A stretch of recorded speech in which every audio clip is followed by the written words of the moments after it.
We got 30. There we go. Perfect. Right. All right. So let's start. All right. Good evening, everyone. My name is Kaminski, and I would like to welcome you to DevOps Vancouver on behalf of the organizers, Ilse, Martin, Naveen, and obviously myself. The term of DevOps really consists of those two parts, development and operations, and it was really created to bridge the gap between those two functions. And it was based really on those 5 principles, which is the culture, automation, lean processes, measures, and ability to recover. But DevOps is transforming. As a matter of fact, DevOps was always transforming, but it's transforming right now way faster than in the past. And it's transforming horizontally and vertically. And horizontally was happening for quite a while ago because we've got the multiple flavors of DevOps. And you're, I think, familiar with DevSecOps, FinOps, GitOps, BizDevOps, machine learning ops, data ops, AI ops, and so on, and even more coming. But there is also an additional angle to that, which is caused by AI adoption. And there are really 2 parts of that. There are 2 flavors of this vertical transformation. The first one is really related to automation, which is using AI for DevOps processes. I should really not call it automation because automation is very reactive. The new type of automation, hyper automation, is intelligent. And then second flavor is deploying AI workloads to production that requires different approaches, but also different type of skill sets. So the world is changing. And we have today 3 presentations that cover all these topics, or some of those topics at least. Before I introduce the speakers, I would like to say a couple of words about housekeeping. So first of all, this meeting is recorded. We'll be posting it on our YouTube channel in about a month. I would like to ask you to keep your microphones muted during presentations. If you have a question during presentation, you're welcome to put them in the chat. And at the end of each presentation, we will have 10 minutes for questions and answers. You can then unmute yourself and ask the question.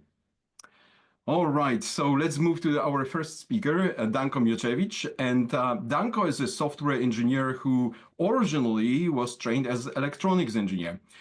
He has worked in both startups and also in large organizations like AWS, and he was leading teams to build scalable, resilient systems.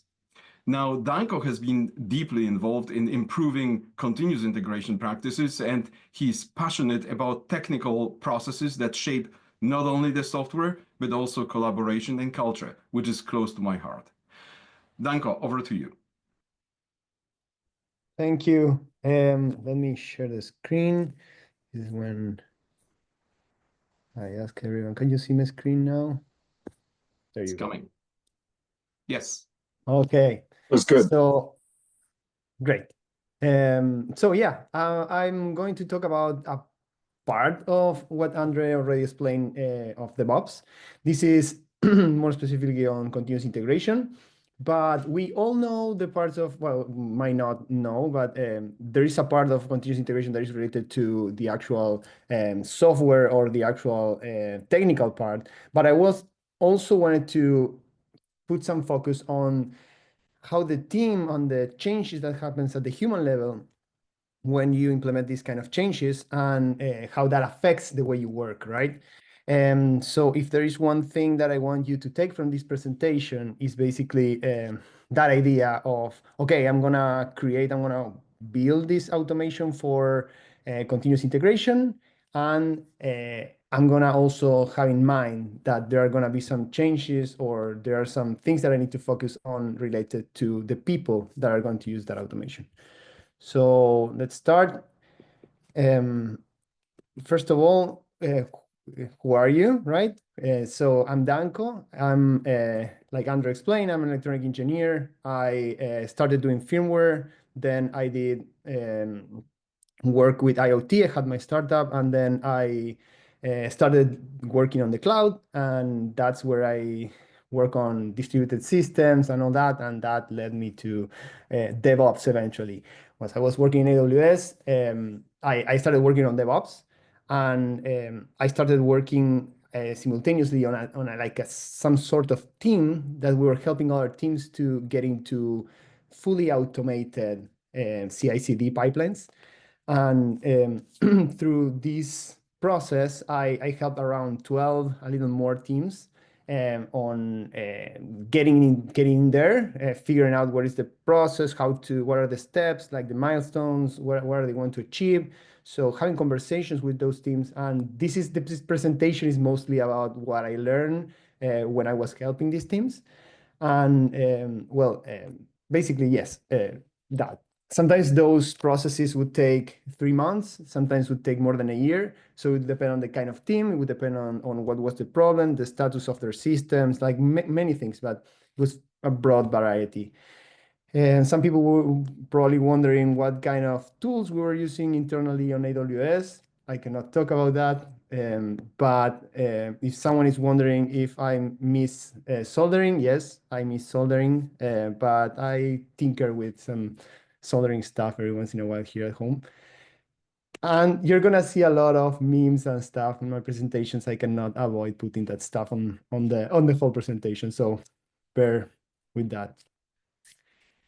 What do you mean with CI/CD? What is continuous integration? So continuous integration is a series of processes that we put on our code. So when we write our code, when we do modifications on the code, or when we ship new code, it will go through a code review with peers, and then eventually it will get into an automated process that will take that software into a pod, an instance.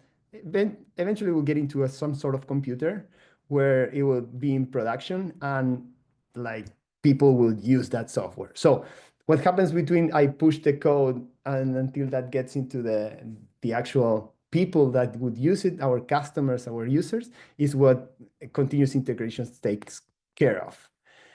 So let's talk a little more about that. About tools. Yeah, I put that not to forget to mention this. I'm not going to talk about tools. So regarding tools, there are many tools there. Like we can talk about Jenkins, Circle CI. There is an AWS pipeline that is public. I don't know, there are plenty of tools. All these tools are okay, and they are gonna get you where you want to go. But this presentation is more about like this. What I'm explaining here would work with any of those tools because they all are gonna help you achieve those goals. So I'm not gonna go talk about the tools specifically. I'm gonna talk more about the processes and the other part of it. So first of all, I want to explain incremental changes. So because we all need to be in the same page here. So incremental changes is about how you develop that software or that product that you want to give your customers. And we have here on this example 2 different approaches on that. The top one that you can see up here and the other one that you can see in the second row. So basically we're like the end product that we want to build is this weird tricycle that AI built for me. I asked for a motorcycle, but that's what I got. And basically on the first line, in this approach, people will start building and they will start like from the front and keep adding stuff to that motorcycle until it gets, or that tricycle, until it gets to the final result that is the one that we want. What is the problem with this? Is that in this case, this end result is never, like, has never been used. It's like useless until you get to the final result. And anything was tested. There was nothing that was actually used by someone. So once you get here and you push that into production, you don't know what's going to happen. And you don't know what, and the amount of certain uncertainties goes through the whole thing, right? You know about the wheels, you don't know about the like the seat, you don't know anything about it. Oh. So the second row shows more like a different approach where you start with something. Like let's start with a skateboard. And this skateboard is now something that I can use to go to a place. Maybe it's not as fast as a motorcycle, but it has wheels. So I can use the wheels. I can test that the wheels are working as expected. I can test that I can say, okay, now in the next iteration, maybe I can use 2 wheels instead of 4, and maybe I can add some air to the wheels. So you already try the wheels and they work. They take you to the place you want to go. And in the second one, those wheels, you realize that you need that many. So there's some things that go changing, and you get that product already on the customers and it's working. And now you add a seat, and then on the next iteration, maybe you add some mechanisms to pedal. But you already are on your third iteration on wheels and your second iteration on seats or handles. When you get to the final result, that is the motorcycle, like you already tested the wheels, you already tested the seat. Like there are a lot of things that are not uncertainties anymore. So that's what we are trying to achieve with incremental changes. So let's continue. This is the part of the presentation that I was thinking, okay, if I'm in a room with people, I will start asking buzzwords. Like when I say continuous integration, what comes to your mind? But as we are doing this on Zoom, I'm going to start throwing words here. So I say like continuous integration, CI/CD, and people will think about testing. People will think about Git flows or deployments or small changes or faster or incremental changes. And there are like many things that we can say about this, but there's one thing that I want you to take from this presentation, and it's trust. So the most important thing here, the goal that we want to achieve, is getting trust. So we want to be confident that when we push a change, that change is not going to break stuff, it's going to get to our customers successfully, and that things are not going to break, basically. So this is the main word in this presentation, is trust. So trust is the concept that is our goal, is what we want to achieve. So how does a world without CI/CD looks like? So keep that trust there. Keep thinking about that. We'll get back to that later in a moment.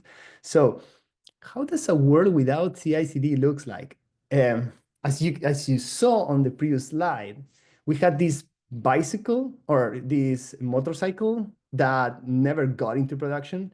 And you probably, to get that into production, you will run some manual tests. You will check that different paths are working, and you will use your app or whatever with human intervention. You will deploy that. Like there are a lot of things that you need to do manually that are very, like, require a lot of extra work. And the problem with requiring extra work is that you do it once, but you don't want to do it every single time. And when that happens, is that you just don't do it.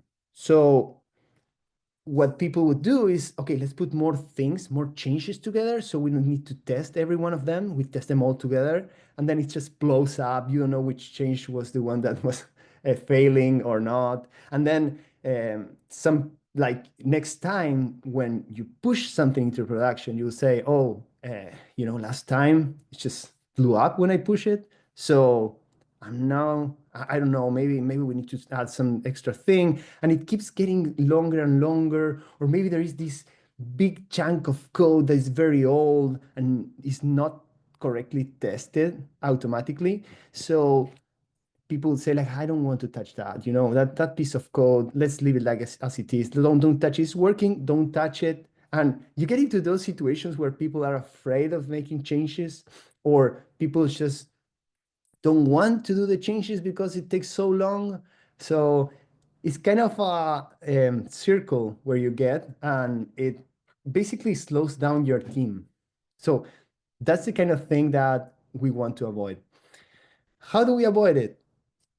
This is like a classic approach on a CI/CD pipeline. And this kind of pipeline, it's very generic. I didn't put any specifics here.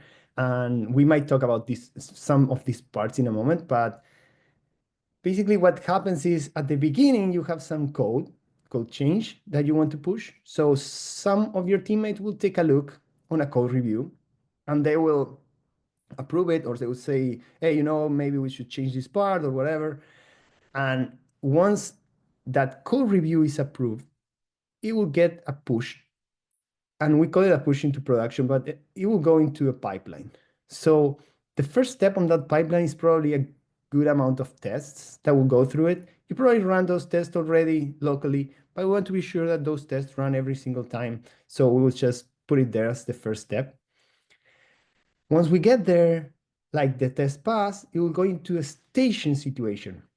What is this staging?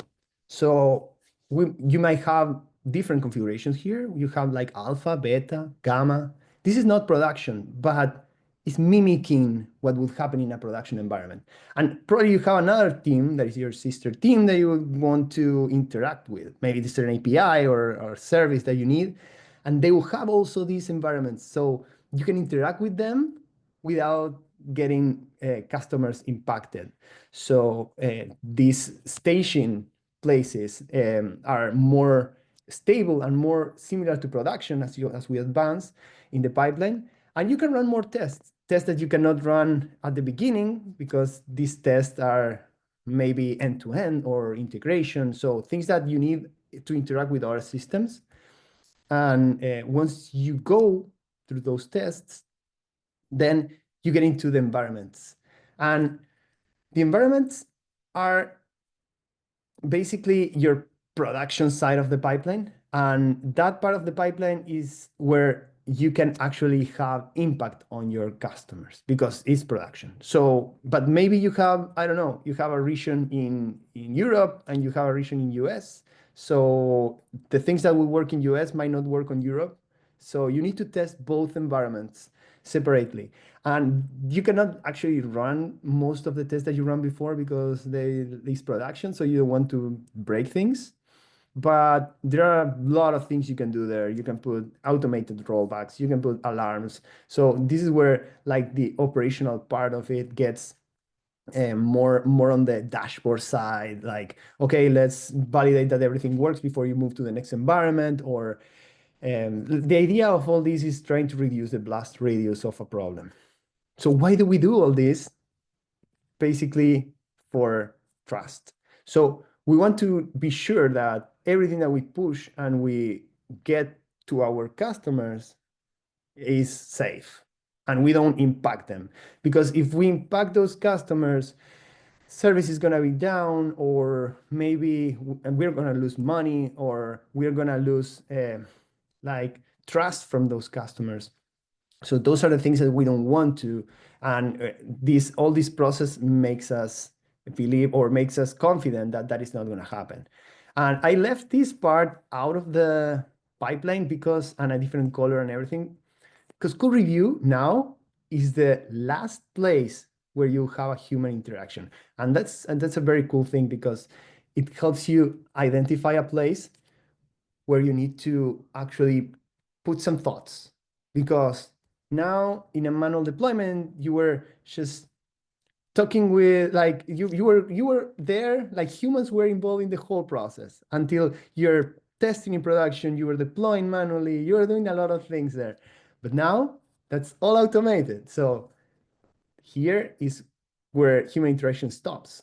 And that's where you need to discuss. You need to talk with your team and say, okay, how are we going to do changes in our code? Are we going to follow some practices? Are we going to, I don't know, you need 2 approvals maybe?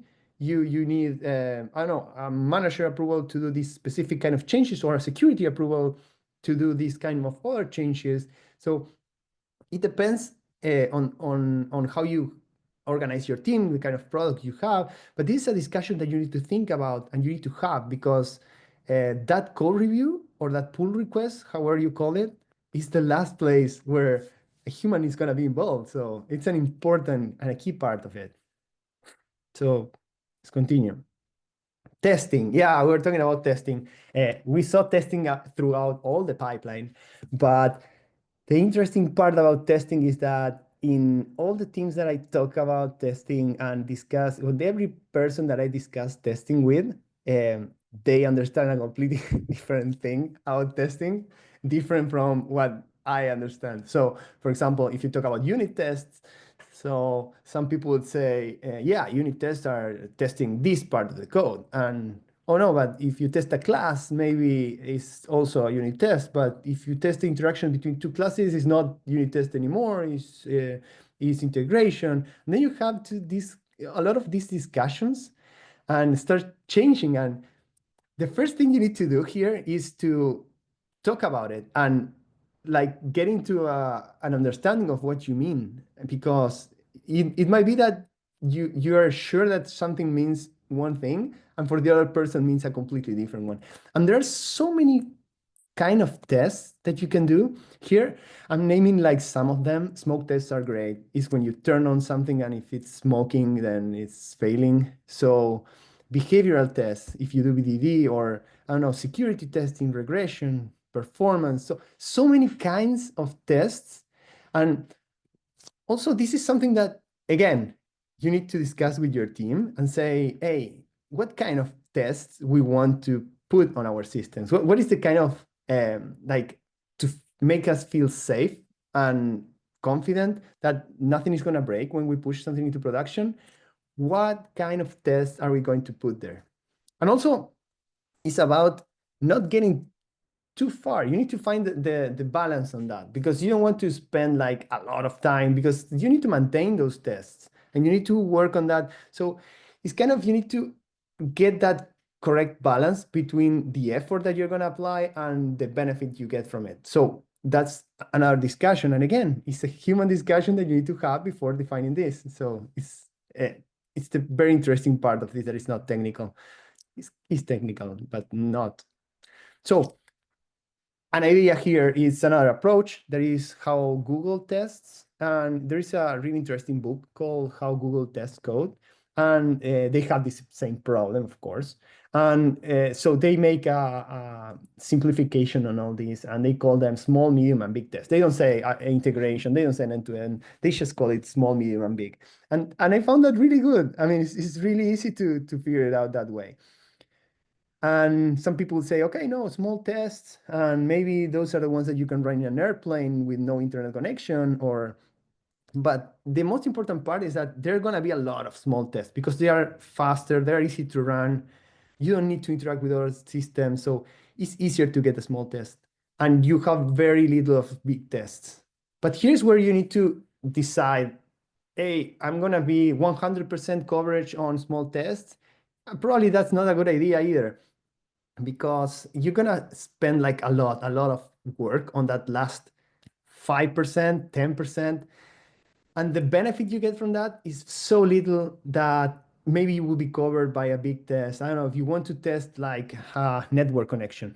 Yeah, you're not going to be able to test it on a small test or unit test, or maybe you will, but it's not going to be true, right? It's going to be kind of a, yeah, monkey situation where you're not really testing anything. So you get from those small tests to the big test, but at the same time, as the size gets bigger, the scope, the time, everything gets bigger. So you want people to run the small tests all the time, so that's why they are fast.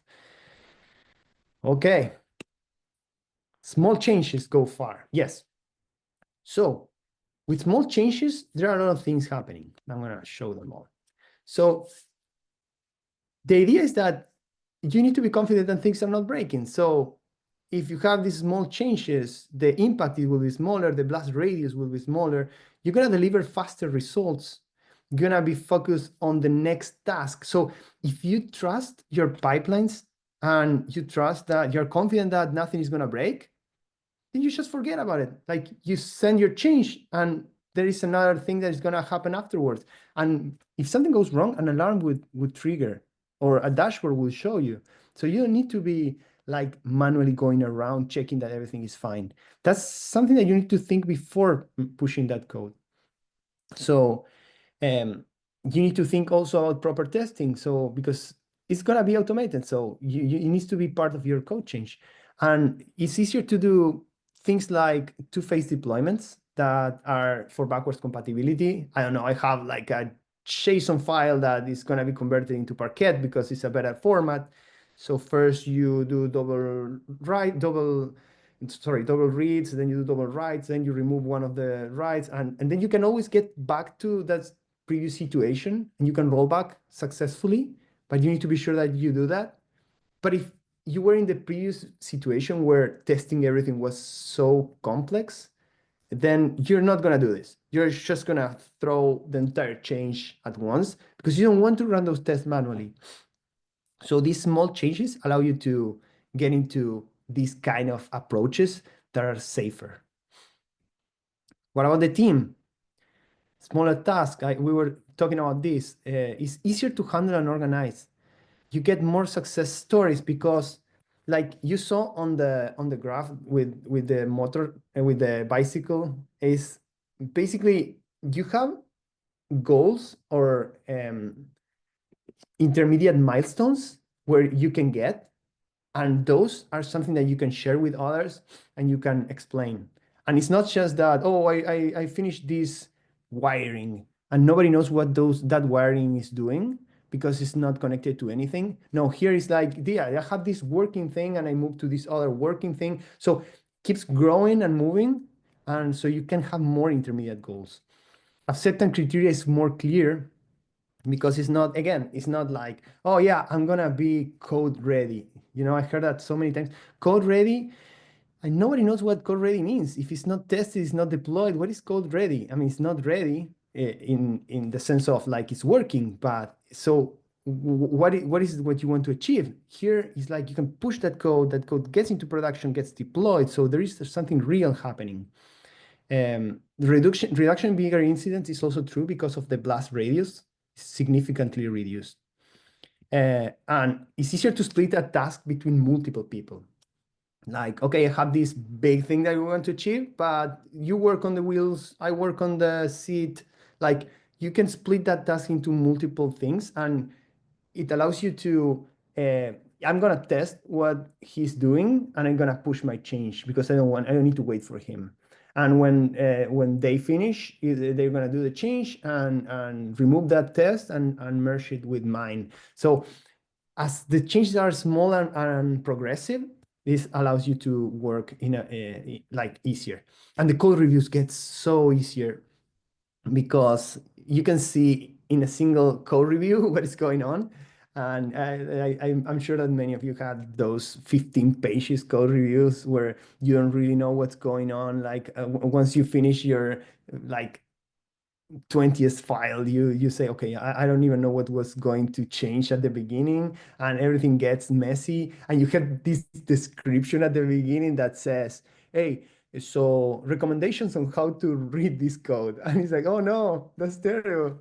Like if you have recommendations on how to actually do the code review, it's because something like that code review is hard to read, right? So with smaller code reviews, this gets easier.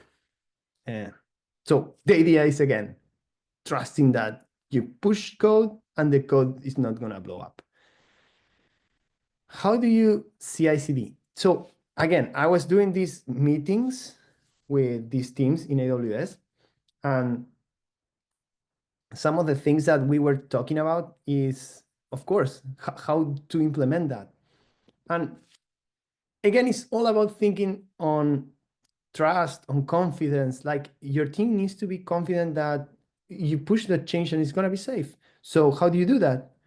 You need to start thinking about the parts of your system and thinking, hey, do I have enough coverage? Like my tests are fine. Is the code maintainable? Is the code testable? I need to change this part of the code to make it easier to test. Maybe I want, which one is the part of your product that usually breaks? Or what part of your code is the one that nobody wants to touch? So asking yourself those questions allows you to create a list of things that you want to do. And those things can be prioritized easier because it's like, you know what, most of the time, this is the module that blows up. So I want to focus first on that. And it's not something that you need to do like, okay, let's stop every feature development, let's stop everything, and let's do this pipeline. No, it's not like that. You can just gradually improve that pipeline, and that gives you benefits right away.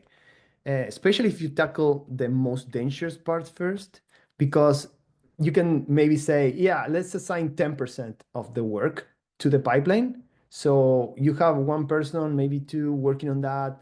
And suddenly, like 1 year later, that pipeline is completely covered and the things start moving so faster that that 10% gets already covered by the speed that you get or the reduction in incidents, because incidents take time, like fixing problems, doing backfill because all the data got destroyed. That kind of things they take time. So you need to think about that too. One more thing is, once that gets into production, another question is, hey, are your dashboards okay? Your monitors, your metrics? Like, do you have runbooks up to date? So that's the kind of questions that you need to ask yourself. And that will give you the idea of how long it's gonna take, what are the tasks that you need to complete, and how you can organize this project. So again, I hope from this presentation, you took the idea of it's not only about the software, it's also about the people that are going to use that. And it's not only about doing sprints and doing agile processes on my team. Those processes need to be connected with the development cycle. So, and how developers work. So yeah, I hope you get something like that from this presentation. Thank you very much, Danko. All right. Do we have questions? And Martin, I don't know if you were scanning the chat. Yes. Excuse me.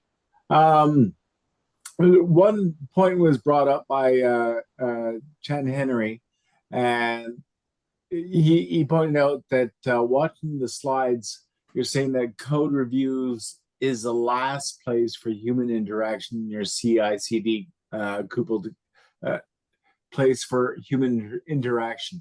Is your CI/CD coupled together?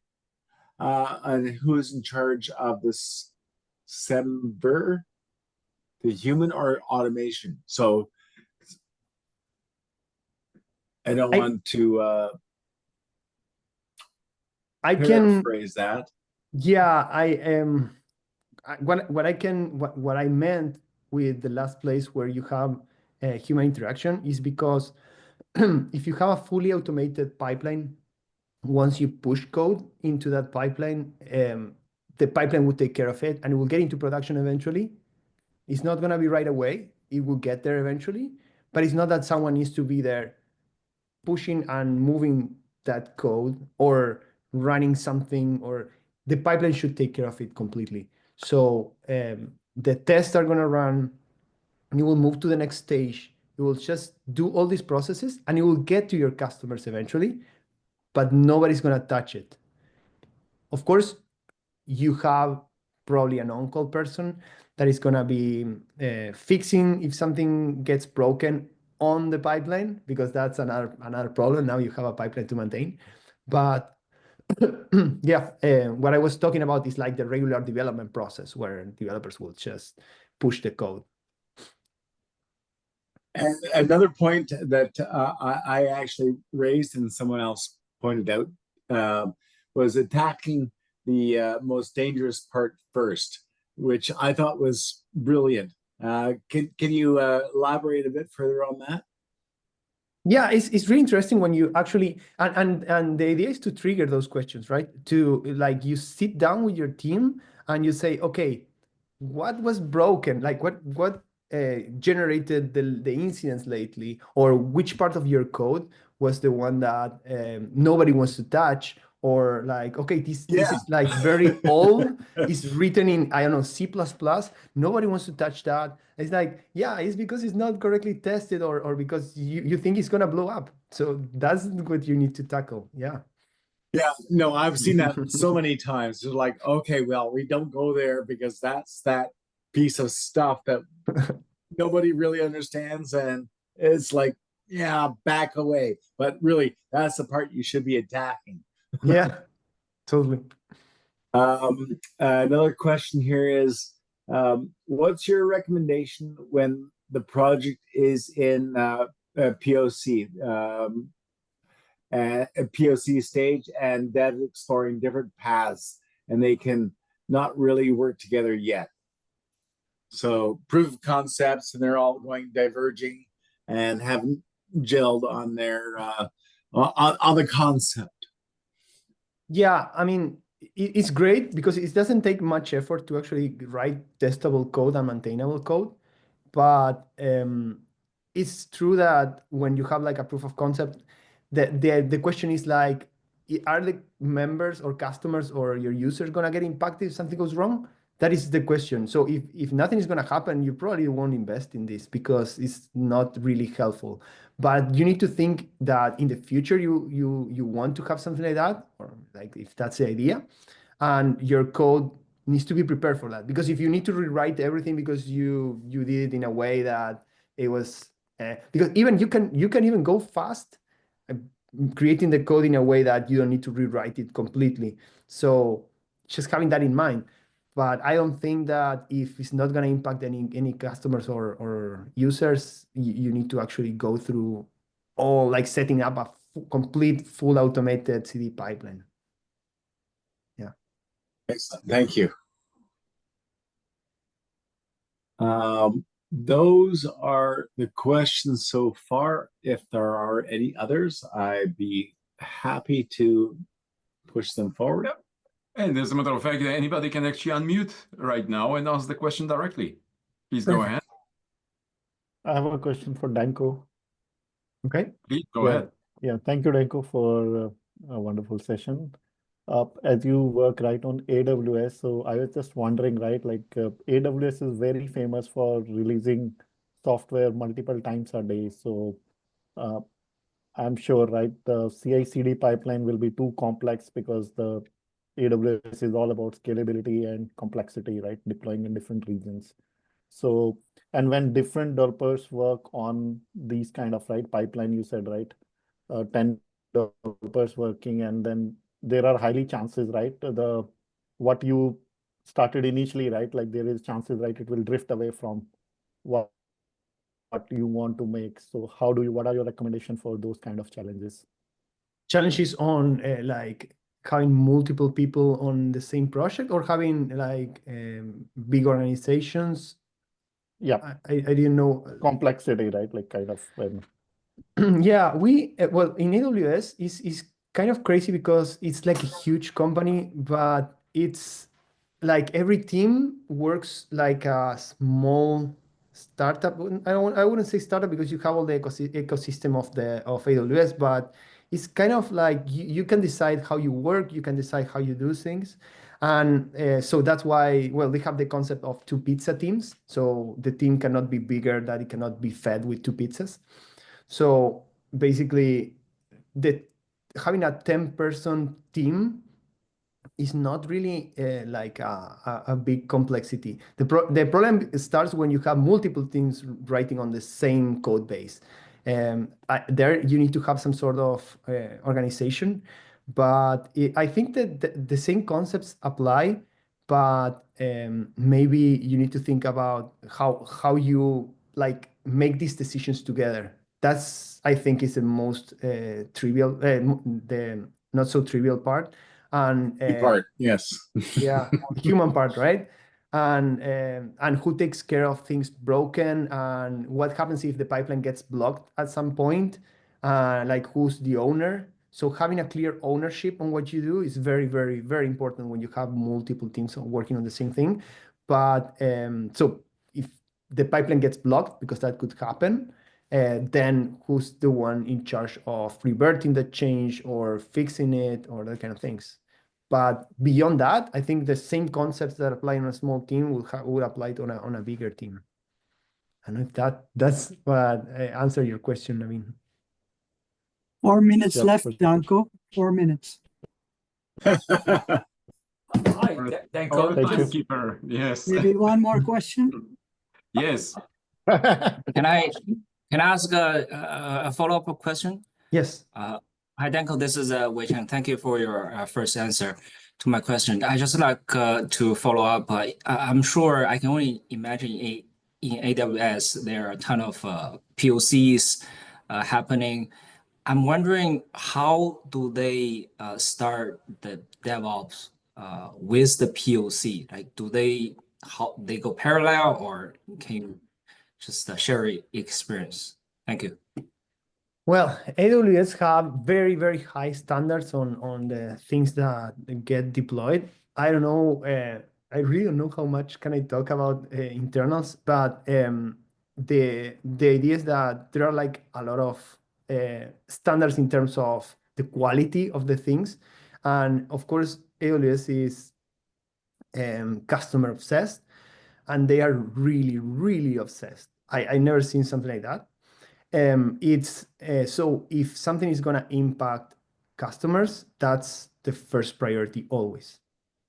So having that in mind, again, goes to the question, your POC is going to be released as what? It's going to be like a beta that you're trying to release, or it's going to be an internal POC. So depending on how this happens is the way you're going to tackle that. And I think that applies to everything, right? Because if you're doing an internal POC to see if like the technical validity of a product, and you can just test it with your like people from your company, you need to reach to customers. So if you're not reaching customers, then it's totally fine. But if you're talking about like the startup world, you probably need to move really fast. So you don't want to spend a lot of time on like all this setup and automations and all that stuff, because it's not gonna be worth it if you're gonna pivot or you're gonna change things like you suggested on your first question.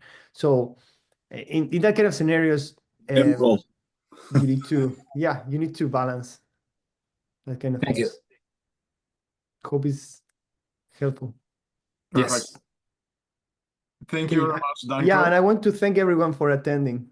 Oh, yeah, Thanks, Danko. it was Awesome. a great presentation. Thank you very much. So let's continue on pipelines, but from slightly different angle.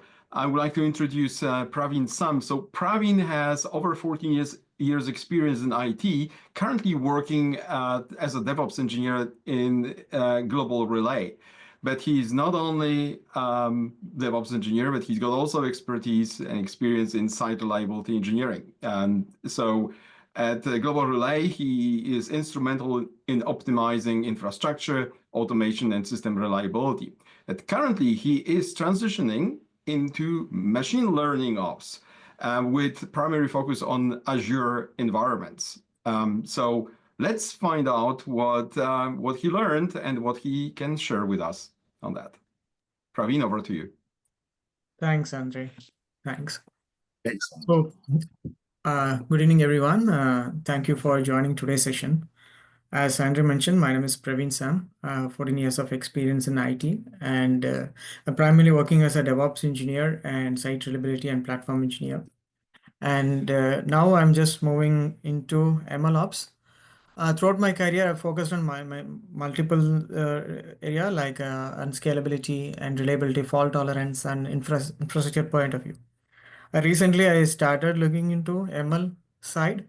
As of now, whatever we do, it's on premises. But recently, I got a chance to use Azure just on a POC and understanding how this can be ML training and build can be done through Azure, and I can see amazing transition, amazing experience I have felt during that setup. So I like to share some of the thing what I have, how we have managed to do a build using ML, and what are the automation feature, what are the things they are Azure itself are giving to us in terms of for using ML. So let me share the screen.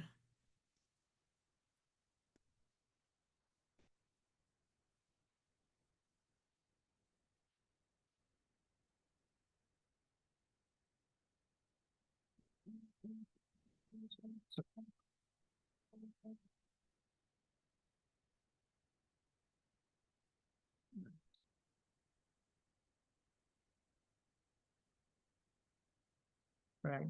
So as I mentioned, like the agenda, it's really hard to cover the demo of all the possible pipelines, but I'll try to cover I'm trying to get a basic data set and try to do the ML build and releases using ML.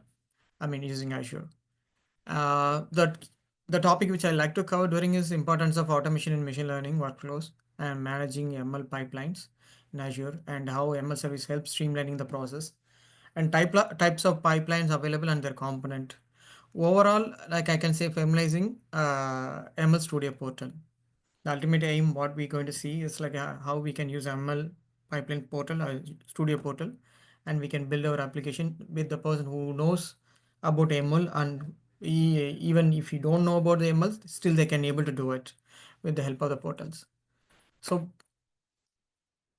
yeah, when it comes to MLs, I know like each one has their own perspective on defining ML. Some differ with the different naming convention and different type of way of calling a ML. So on my perspective, I can say like ML ops is a person who combines I mean who is a combination of DevOps, machine learning, and data engineering, adapting the best out of each role, mainly on automating the life cycle of ML and making sure it is efficiently be deployed, monitored, maintained in a production environment. The primary skills differs on each company. Say like uh, on the initial phase, the people spend most of the time in terms of defining their feature labels, data, mainly defining the data, right? As you all know, like accuracy of model not only depends on the model, not only depend on the algorithm tuning or hyperparameter tuning. It mostly depend on the data you're bringing in the table to train the model. So the primary skill set I believe more on the feature engineering on data, and then followed by understanding of ML and Python. So when comes to roles in ML, right? So overall, like automation play a major role in the life cycle of ML. So which includes like setting up an infrastructure and training, like facilitating infra to favor the model build, and design pipeline, CI/CD pipeline. Because in ML we have different features which we're going to see in upcoming slides. So majorly like setting up a data ingestions, and data ingestion is like taking up the data from different places, like from raw data from the Hadoop, maybe from SQL, or from or sometimes pictures for convolutional neural networks. So like a data will be bring up on different tables, and then you'll be cleaning the data. Like if you bring up the data, not all the data can directly be fed to the model. So you'll be categorizing data in different layer. Like you will be calling as first will be bronze and silver, and gold is a pure air which will be fed for a data cleaning, where the precision will be highly been done through it. So where the data cleaning, again removing a null, and checking up the schemas of each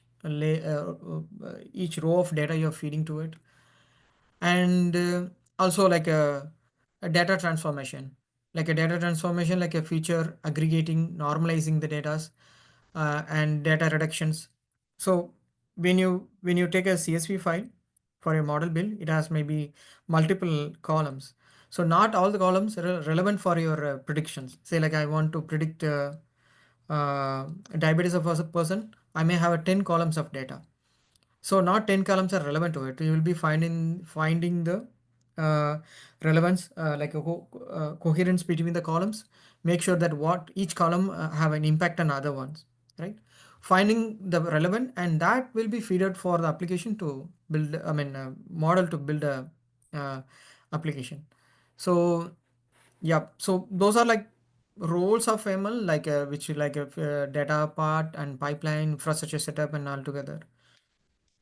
And yeah, before starting or before you start building in an ML application, first each one has their own business understanding. Like why do we want this model to be in place for a prediction or the purpose? So that will be taken at the first on table, and followed by data acquisitions. So okay, I'm going to build a model. So what kind of data is needed? Where the data I have to bring on to the table to build a model. So that comes the data acquisition, where it will be discussed with stakeholders, and also the person who will be involving on it, and then followed by it will be deployed. Followed by it will be modeled and deployed, and it will be accepted. So acceptance is a place where you'll be seeing the accuracy or expected result. If not, accuracy differ, again it will going to be retrained with the different data. So might be it because of the column what we have chosen during the model build might not be relevant. So that will be in the iteration of again and again, you will be finding the optimal path where it can give a proper thing. And yeah, again, what I was said earlier is the same. It's pictured over here. So when you're building a model, it will be like a data ingestion, the bringing up the table, and data validation. So and then where you have a schema on places validating what. Sometimes you will be having a mixed values in a column. Say I'll be expecting a column with an integer. Sometimes it will be mixed with a string. So those has to be removed before it move to data modeling and data preparation, where you will be removing the unwanted, finding it and removing unwanted, and then it will feed it to a model, and you will be evaluating. So once you evaluate, you will be seeing the results of error percentage and accuracy. So these things will be validated. So once you see like if the model is okay, fine, then you'll be pushed to the registering. Registering is like a place you can consider in a DevOps. You will be having a artifact manager, maybe Nexus or JFrog, where you'll be storing your binaries. Same way for a model, so you'll be storing the end product like a pickle file in the registry model, registry like here you have a ML flow. So each time when you build a model, that will be stored in the ML flow. So whenever you have a next model, you will compare the difference of behavior and performance and accuracy. So once that is done, model deployed, again, production data will be fed to it, and followed by we also with the help of feedback of data feed it to the model, and what the result we are getting out of it, we'll be re-evaluating. Once if it is not or drifting the expected, then again it will go to the retraining. So yeah, when it comes to the type of data, so it can be anything, structured, unstructured, semi-structured, unstructured, binary. It can be from any format.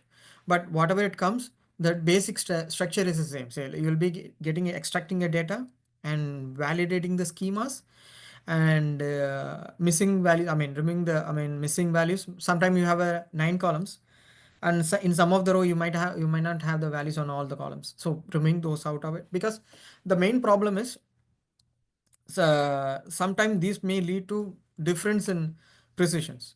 So and also the model might not be, sometimes it may bias out of it. So that comes to the next part, the outlier detections.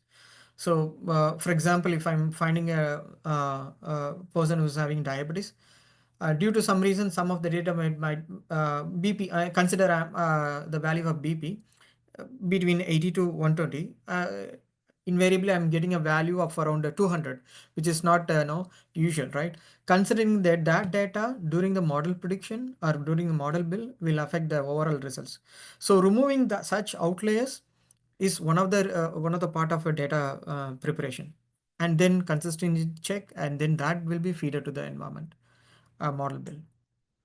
So yeah, again, when it comes to when it comes to the responsibility of selecting the algorithm for the model, it also depends on collaborating with the ML engineer. So I'm only seeing on perspective of DevOps, ML ops, where facilitating. So what as a DevOps we can do over it? It's like a preparing, preparing an environment suitable for dependency of the packages when you're building the application. So, and after other than that, hyperparameter tuning, there are some cases where we will be asked to tune the parameter, like changing the weight layers, changing the parameters related to the systems.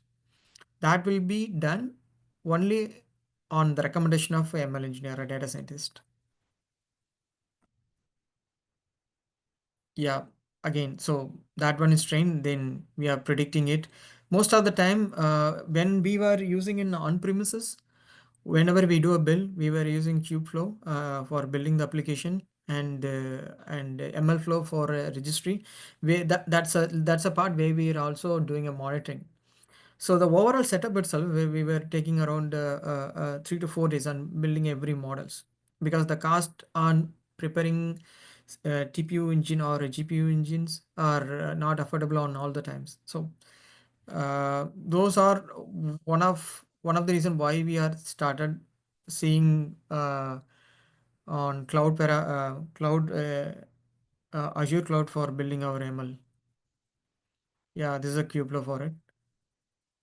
So why do we want to go for ML?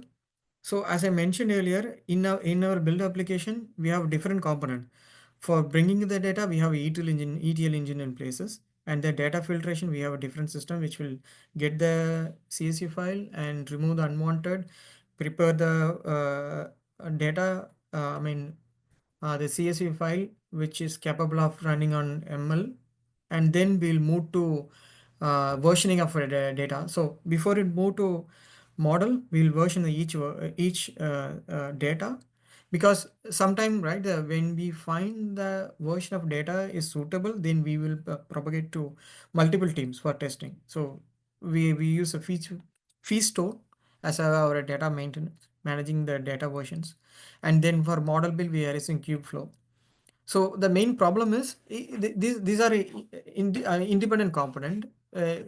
For every time it's need a DevOps to handle everything, and sometimes it is hard for the developer and also the machine learning engineer to collaborating with us.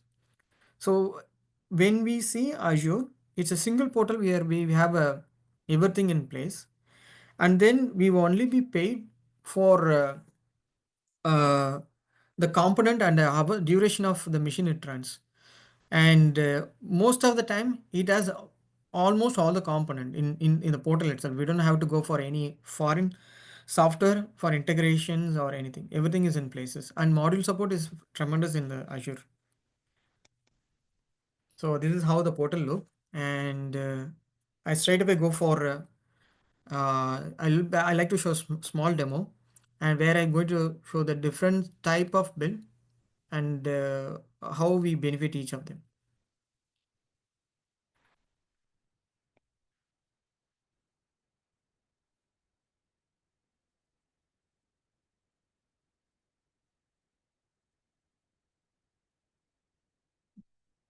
So yeah, this is how the portal look like. So basically, like when goes to Azure, we have a standard of called workspace.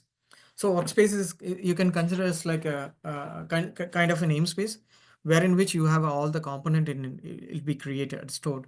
So when you have to share the your component to the people, or your build to the people, or the results to the people, those people should have the privilege over the workspace where you will be sharing the content. So once I created in Priya because it takes time some part, so I created in Priya. So once the workspace has been created, I'll be launching the studio. In the studio, we have multiple components, and computers. I like to go with the compute. Compute is a section where you will be creating instance for your complete data runs. So it support different things, like you can create individual instances, you can create clusters, you can create a Kubernetes environment, and much more. Or existing Kubernetes environment and existing instances, those can also be added to it. And so I created in Priya because it takes 6 to 7 minutes for creating the instances. First, I'll go with the notebook. So I will be choosing the compute engine where I want to do it. And then here I'll be, so as I mentioned, it has three types of build, three different types of pipeline. The first one, which I'm going to show you, it's a raw build where you will be creating all the machine learning program. You will be creating all the components through a script. So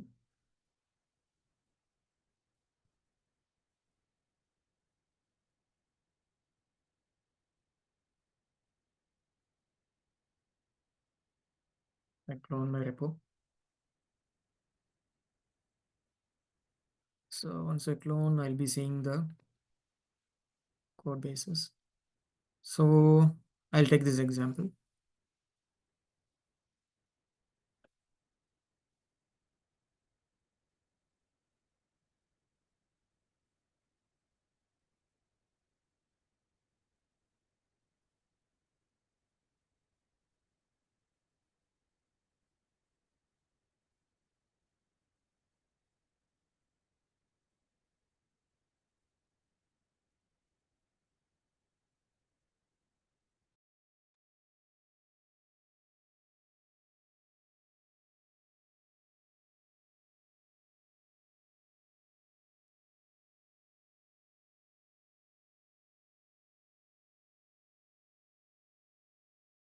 Oh, sorry, for some reason it's not taking up.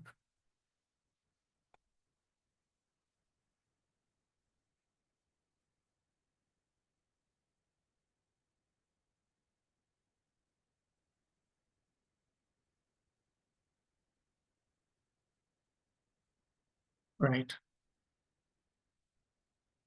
Yeah. So I hope you may know about the notebooks part. So notebook is something like it's a place where you can do a development of ML pipelines. You can consider as a normal pipeline, but the thing is like you can do as a segment. You have a multiple segment. In the segment, you have a different layer where you can program it. So here we're going to consider an example of a diabetes, a system where we're going to find a diabetes of a person. So first part is like connecting workspaces. So I have workspace, I will be connecting it. Then I'll be preparing a data. So I have a data in places, right? So I'll be storing the data. So basically before you are importing the data to the ML, it has to store in a place called data store. And then you'll be moving into data store. Data store is a place where you'll be connecting the storage. From there, you'll be creating a data set. So data set is a place where you'll be targeting the actual file. So I'll be creating a data store. It's already registered. It's already created now. Now it's been registered over it. And then, right. And just create a folder where I can store my pipeline. So here is the preparation part. So in the preparation part, as I mentioned earlier, I might have a different columns of data. I don't want everything for for my predictions. So selecting the column, it's called feature. I mean, there is a segment of work has been done for selecting a column called feature engineering, where you will be choosing a feature. You can consider two parts. One is like the data you're feeding, and finding a is called label. So data you're going to feed as an input called feature, and the data you're going to find is called target label or labels. So I'm just selecting these feature: frequency and plasma glucose and diastolics, tricep thickness, and many more. So I'm going to create a data preparation script.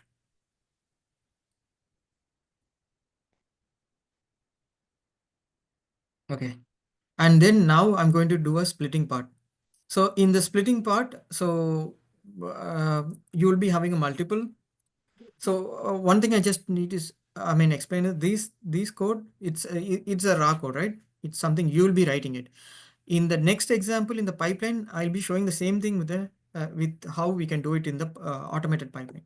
So here you will be mentioning the percentage of split, like a 30-40. So for example, I have 100 lines of code. In that, I'm going to train the model with 60 rows. Remaining 40 rows, I'm going to do a predictions. So that will be done through here. So I'm just creating model. So my size is 30% for the training, which here is a function for splitting the models, splitting the rows.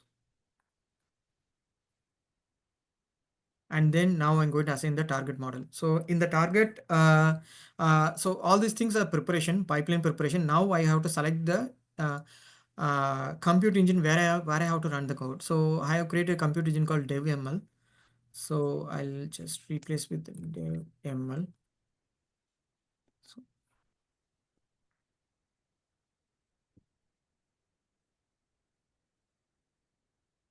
So this part will assign the target engine, I mean compute engine for my model to build.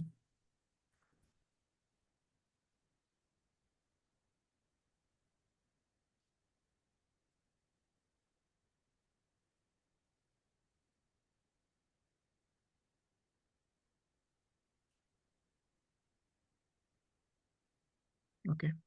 And now it's a predefined. So as I mentioned, now engine is ready. So I might have a dependency for the system. For I'm using scikit-learn as my model, and then PyKernel and Matplotlib and Pandas pip. These are my dependencies for my model to run. So I'll be installing all the packages.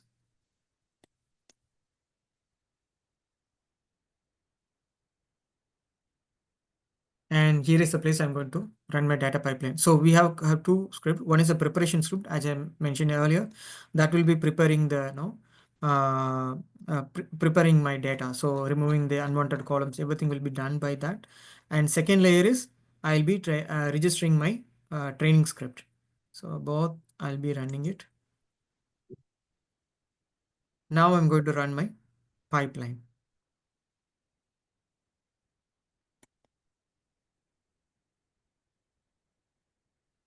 So once we trigger the pipeline, a job will be submitted and the job will be shown over here.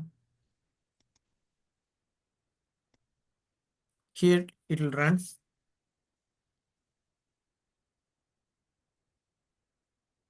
With a pipeline. So it will prepare. I think that this part is done. It will prepare and run the model. It takes a moment. So I will go to next pipeline until it completes. If you have any doubts, any clarification needed in whatever I completed now, you can post it in the group chat. And whatever I showed is a manual way of doing it. Consider a person who knows about the system very well and who knows about the pipeline and ML everything. This is something for him. It's completely customized. Now consider a person who have only basic knowledge of about the ML and he know about the components needed for it, but he don't want to make a code. So this section is something we will be seeing a no code section. So when it comes to the no code, there is a concept called designer. Sure, he will be designing everything. So I'm going to create my pipeline now. The first part is data feed. So the one you showed above is the data I used for diabetes dataset. I'm going to create another one. Data.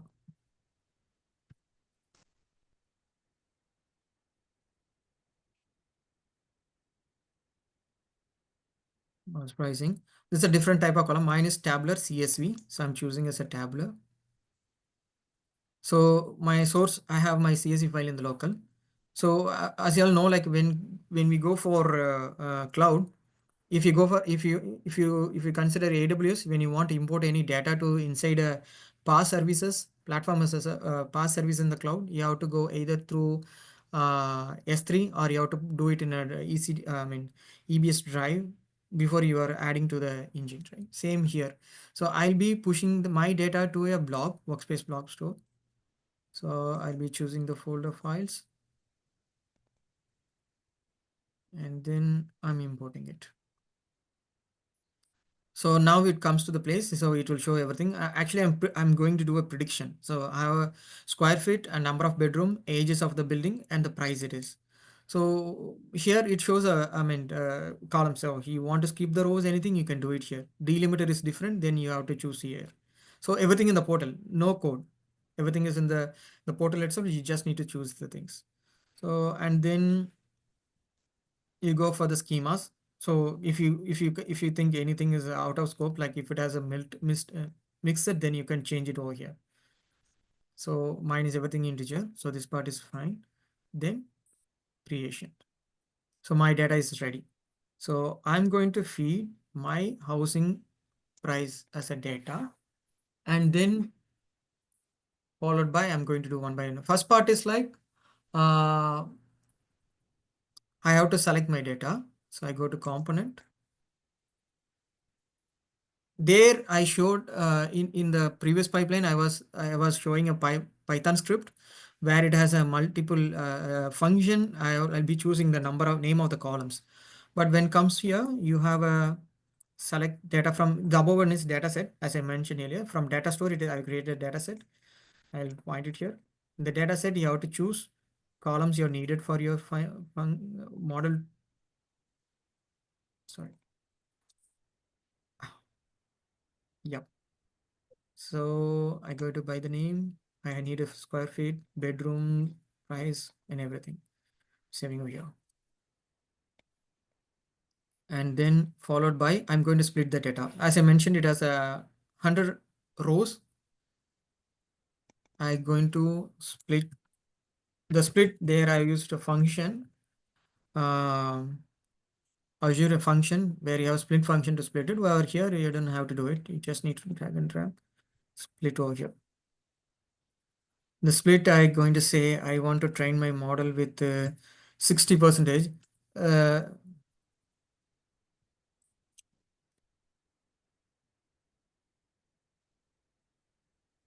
60%. So the more you train, no, and the features, I mean the label feature you select, the correlation you see over the field, the precision will depends. So 60%, and then data split, and then I got to go to feature-based selections.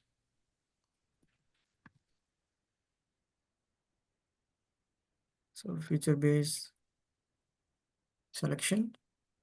So this is result data. Here, this is for training. This is for train data. This is going to be actual data, which I'll be showing later. So here, I have to mention my target column. Target column is which column I'm going to do a prediction. So I'm going to do price column.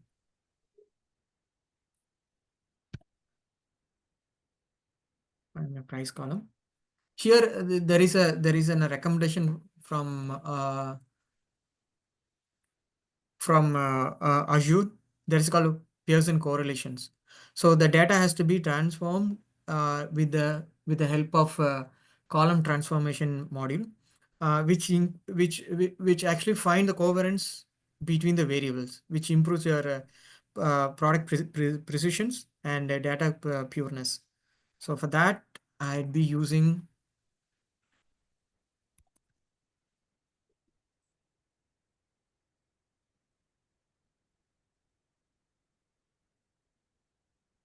column transform, and I have to apply my transformation.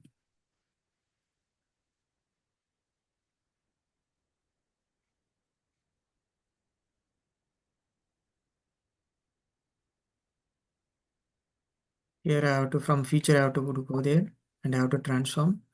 From results, I have to go to data set.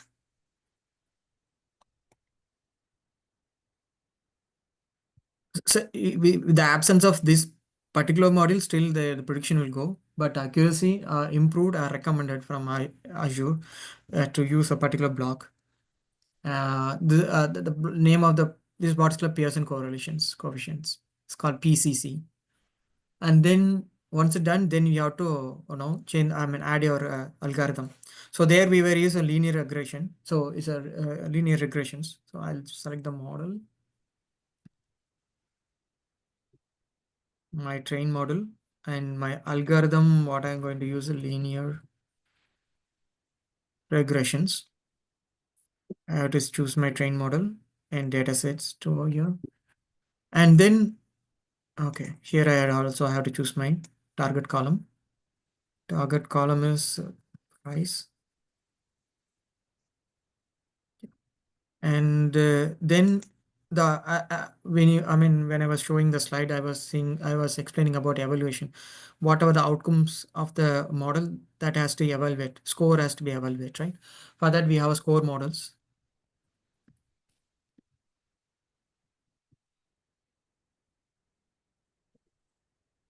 And also we have to evaluate the model.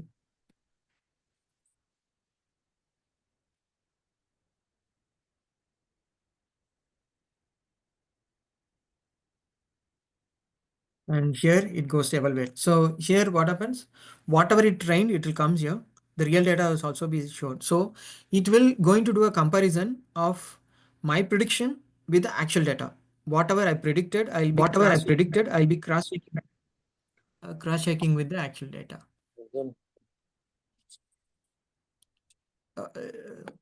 Hi, Praveen, you have 9 minutes left of Q&A.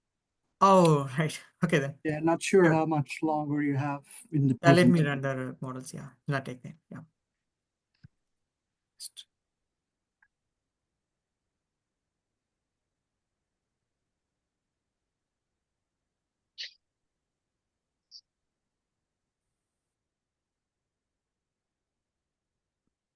Right.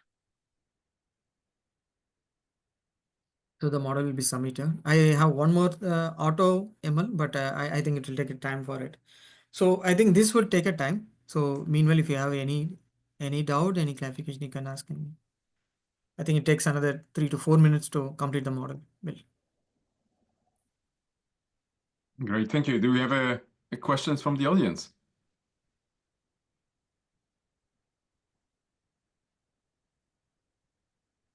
And Martin, do we have any questions in the chat?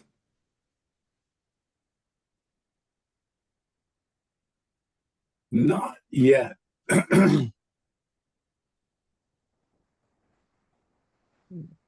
But if there are any, please forward them or just come on, unmute.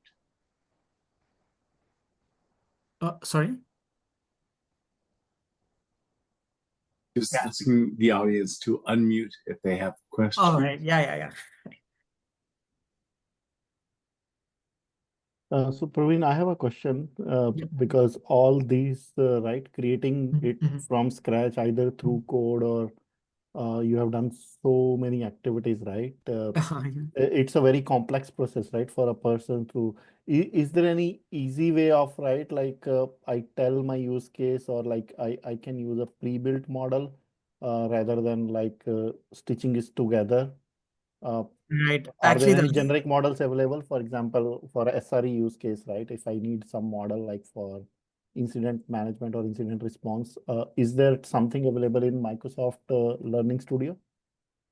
actually, we have one option. So I think I'll let this thing run. I'm about to show this one. That is called automated ML, where whatever you don't have to build anything. You just need to feed your data and you just mention the algorithm where you want to run the model. Rest it will be taken care by system itself. Okay, yeah, because that would be, I think, right, would be because if it is a engineer, right, machine learning engineer, for you being machine learning engineer, it's easy for you, but for a normal engineer, it's a lot of work, right? And it's a very complex. Yeah, pure DevOps, I think, yeah, it's good. It's good. It's really a lot of works. Yeah. No, but yeah, thank you for the demo.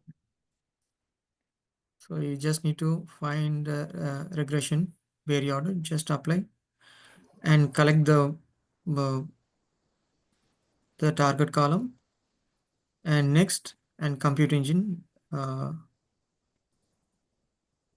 Where do you select, right, your model? Like I need model for this Yeah, purpose. I'll be selecting here in the basic setup. So in the task and data, you'll be selecting the type of algorithm where I have to apply. So as of now, it is supporting classification, regression, time series, and natural language provision and computer visions. So again, it's a basic. It's like a beta version. They are not yet integrated with all the models. Okay. Predefined models, they have not integrated. Again, we have to know something we can apply on top of this one. Got it. Thank you, Henry. Excellent. Yep. So, yeah, designer, I think completes.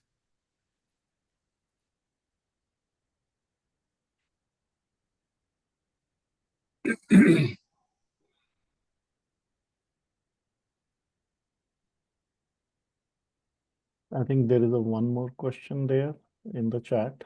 Oh, in the chat. Okay.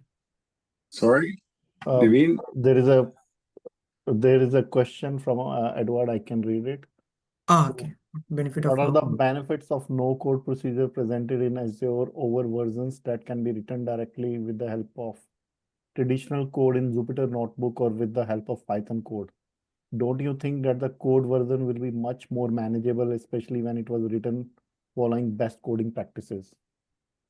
Yeah, I agree, Edward. And also, like in the coding part, the designer I showed, there are blocks where you can integrate your Python system. Say like see whatever I added is like predefined as you mentioned, but there are section where you can add a Python block where you can do modifications. Again, this is something like when you want to build a new model from the scratch, you don't have to rely on the infrastructure. I just the account itself I just created 1 hour before, but with that I can able to create a complete setup quickly, right? So those are the benefit of using no code. Again, if it is very customized and high compute engine is being needed, it's still debatable. No code might not be relevant on all the cases, but someone who want to do a POC, like to see if it works, then basically like consider I was using AWS before for running my CNN conventional neural network. we chosen D2 DNA8 engine, where we have to spend almost $2, close to $2 per hour for one instances.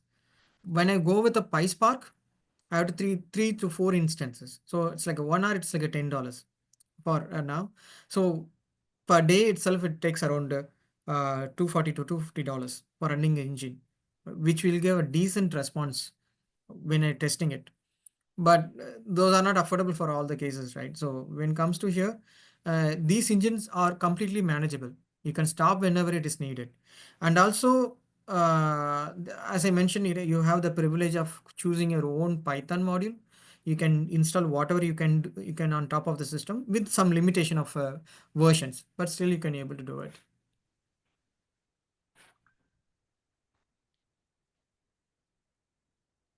Awesome. Thanks. For some reason it dropped.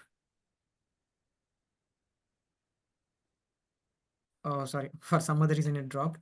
So the ultimate aim is like you will be okay. Metric is not available. I think it may take a retrain it, but it takes time. So I don't want to prolong my slot again. So what we will be seeing over here is you will be seeing the difference on performance and error percentage and everything here. So when you see error percentage is more, then what we can do on top of it, the selection of features over the table has to be remodified. So you have to choose a different features, and you have to retrain the model with the hyperparameter. Hyperparameters as some topic I have to, which I may need at least 1 hour to explain more. So there are some tuning you can do to improve the metrics, which is very easy in Azure ML Studio.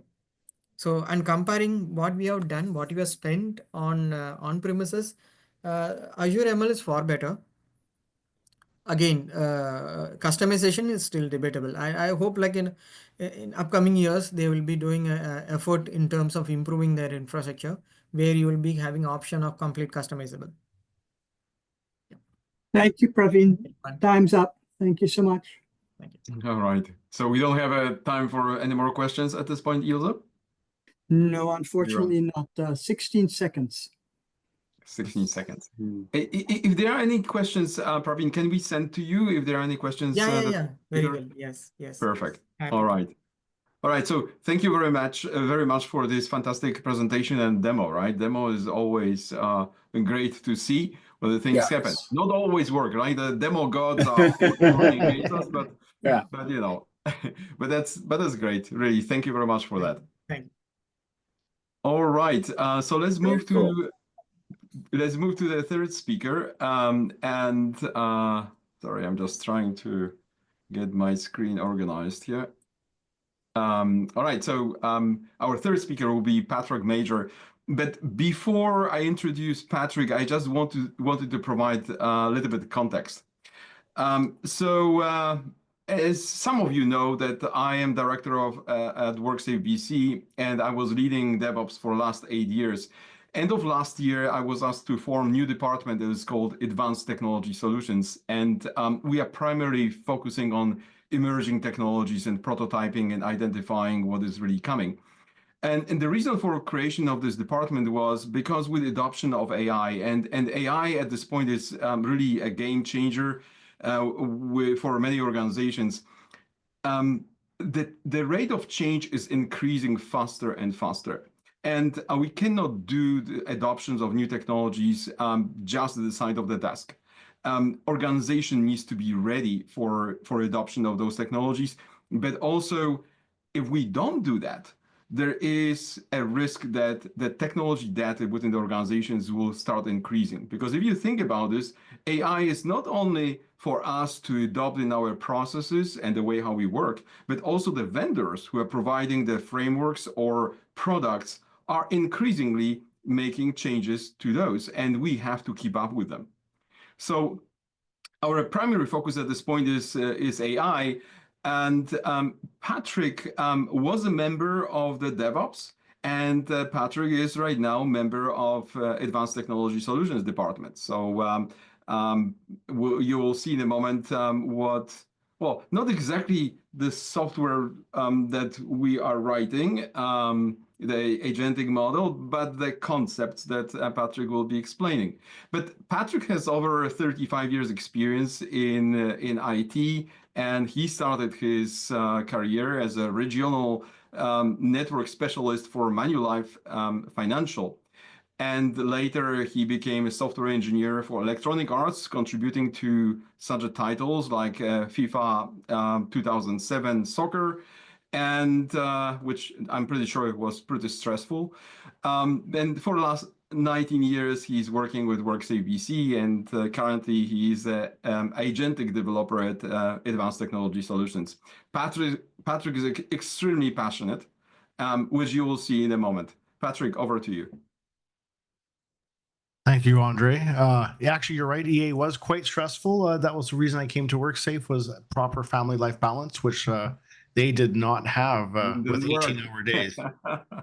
So that was my main reason. Let me just make sure my screen is shared. It's coming along here. Let me know if you guys see unleashing the power. Patrick. Yes. With a giant picture of me on here. Okay, so it looks like Andre already introduced me, so thank you. And there's some contact info. We don't see your slide deck. Oh, you don't? What do you see?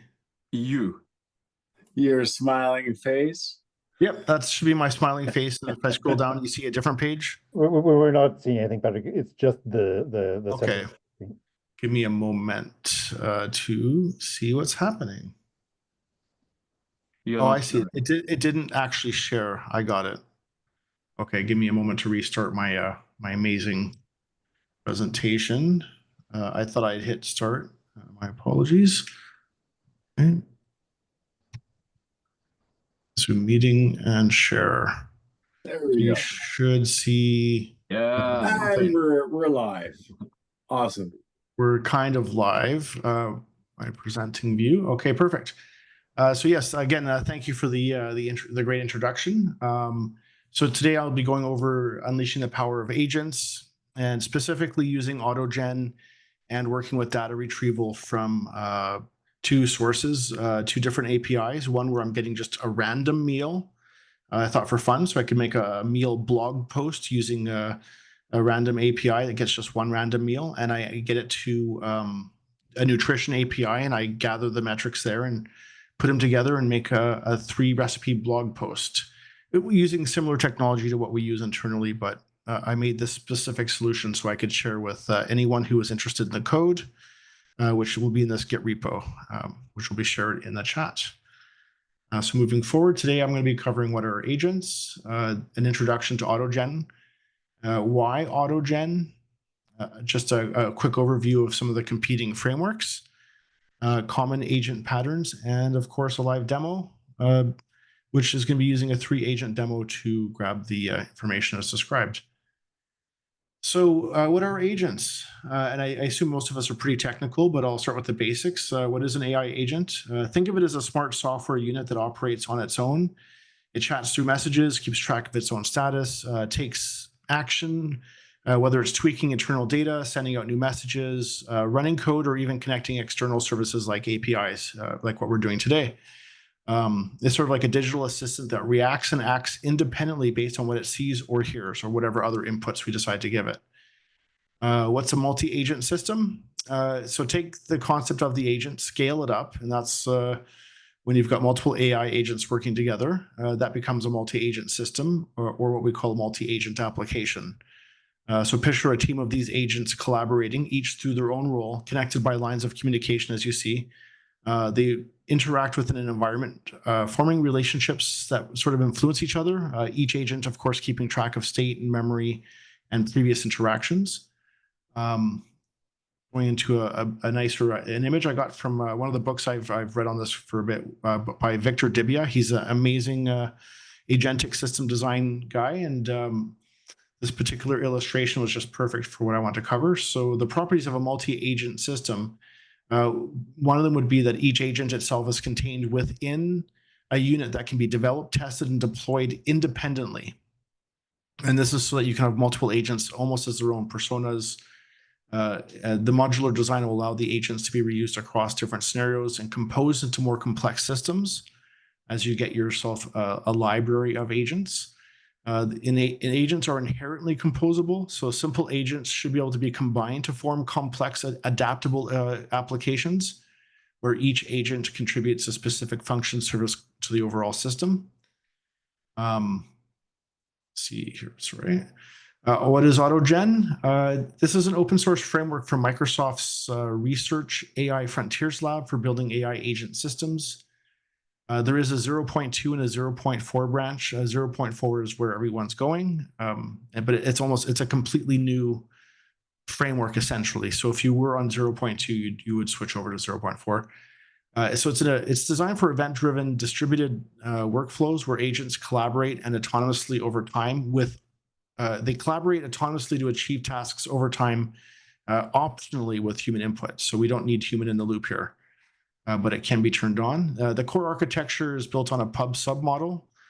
So before we actually get to that, there is something called the agent chat system that when you first get into this is a series of agents that have been built on top of the core that make it easy for like maybe beginner to intermediate level programmers getting into it to get this thing up and going very quickly. And we will be using the agent chat system today for this particular demo.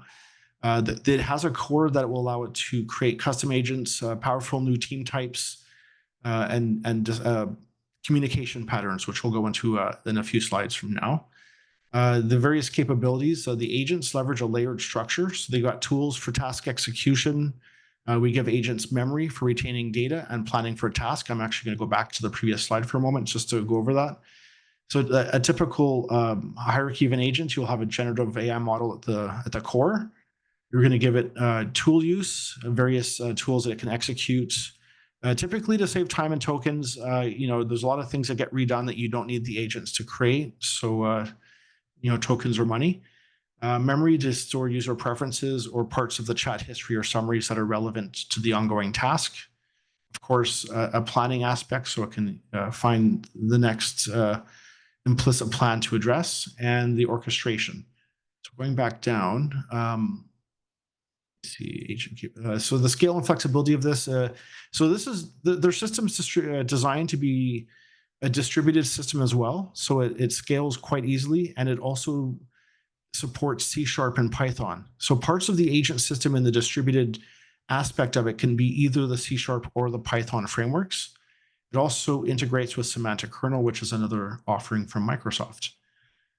So why Autogen? And this is always a good question. I ask myself this from time to time because there's other great frameworks as well. It is an open source framework, and it's designed to make building AI agent systems really straightforward and fairly powerful. It's really about the flexibility that you get. So whether you're creating a single agent or you're making a team of them, Autogen provides the tools really to simplify this process.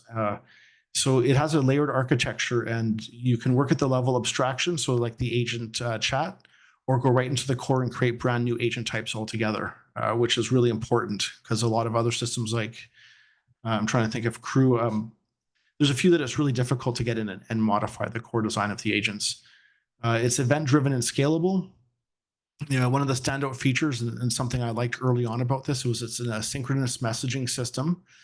Agents communicate through messages that both support event-driven and request response patterns, making workflows responsive and adaptable to real-time changes. It's also scalable and distributed, so you can design more complex agent networks that operate seamlessly across organizational boundaries. It also is built to be modular and extensible, as I was saying, so you can easily customize your system with pluggable components like custom agent tools, new types of memory models and storage, your own databases, as well as proactive long-running agents for dynamic tasks. And of course, it's got a huge amount of community support currently, which is really great. This is kind of a couple of developer tools in the ecosystem. The one I'm showing here now is something called Autogen Studio. And they provide this really fantastic framework to visually map the agents out on your screen and really try them out and play with them. And That's very important, especially when you get to larger designs, because one of my experiences with hooking up many agents is it's like that telephone game where you whisper something to somebody and they whisper it down the line, and the message at the end of the line, 20 people down, is completely different from what you started. And that happens very quickly with multi-agents. It's almost like the hallucinations slowly build up. So this is a great tool for that. And they do provide a bench tool. It's for the previous version. It is possible to update to the current one. And this gives you the evals that you're looking for to see if your agent system is better or worse for some of the prompts that you've done. Installation is really, really easy. It's simply a couple core features here, like the agent chat system. Obviously, if you need more things, you'll have a larger amount of requirements or imports. The competing frameworks that I at least looked at when I was choosing something was LangChain, which excels at chaining LLM outputs. So very sequence-based, request and action, request action, and it didn't have, at the time that I reviewed it, didn't have as much orchestration with multiple agents where I could throw 5 agents in the loop and have them work on something. Crew AI, which is another really great framework, and Semantic Kernel, which I brought up before, which is Microsoft's other offering in C#. This is what Microsoft considers to be their production-ready framework. So if you want to use something that's going into prod, this is the framework that you would evolve into.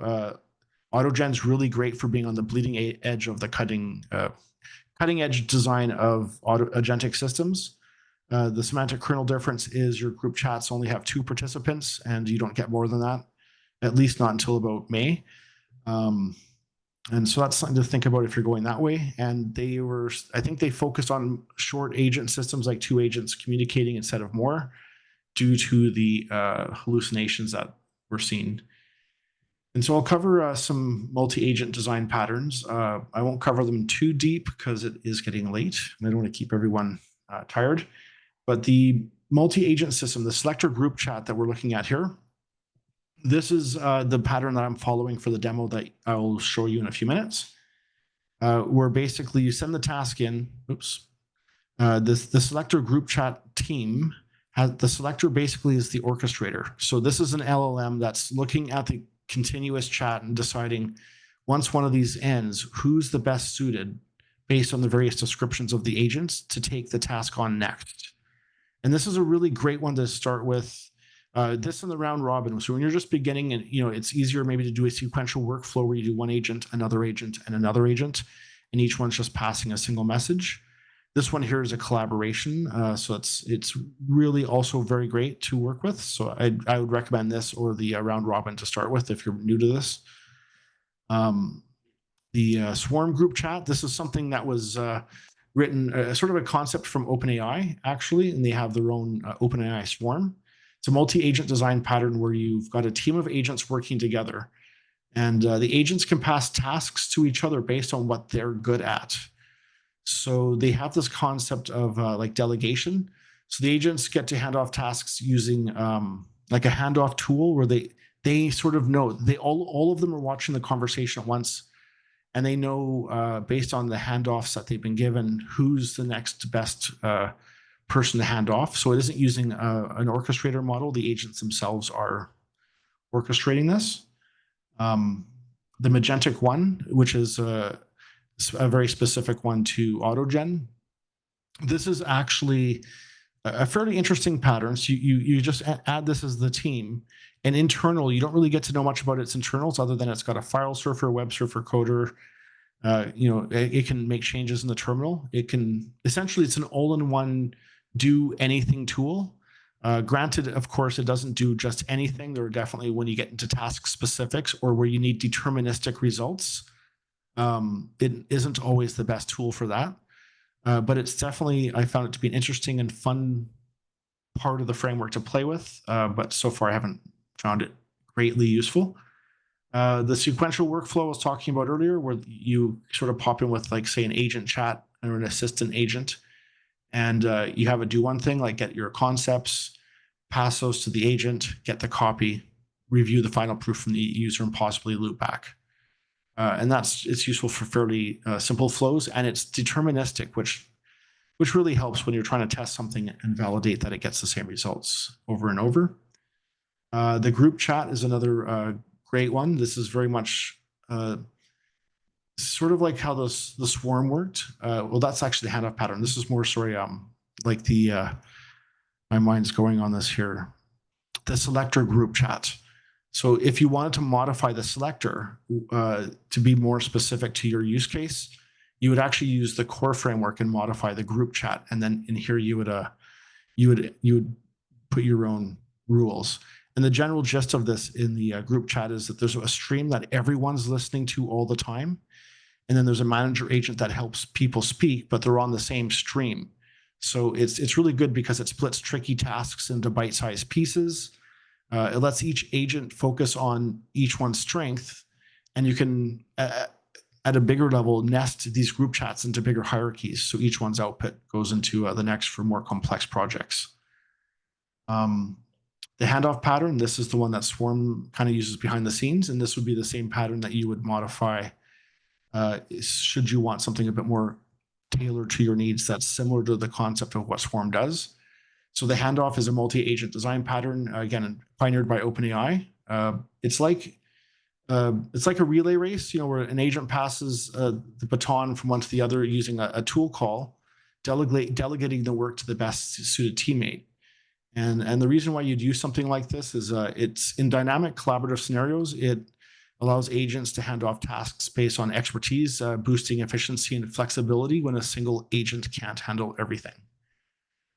Reflection's a fairly easy one. This is very much what you guys might be seeing in like, VS Code's GitHub Copilot, where you're sending code in and it's most likely going through a coder agent. It may be reviewing it before it goes back to the coder agent coming back out to a person. Or say you're writing a tool that is writing a blog, but also has an editor and a reviewer that go back and forth and make sure that the output's a bit better than it would have been with just a single agent. Final thoughts on these. I developed this specifically for the presentation, the code base, so that I wasn't sharing work code. And I kind of wanted to make something cool. So on the left is a diagram of where I started, where I wanted to, I don't know if you guys can see it, if I can zoom in here. Here we go. But I very specifically wanted, a file server, a data processor, you can't really read here, but basically like a report generator, Swagger client, and a web server, and then a code executor, the whole works. So it would go through, figure out an API, a Swagger endpoint, pull the data, create the right formations, and connect all the data for you magically. Because who doesn't want that? Oops.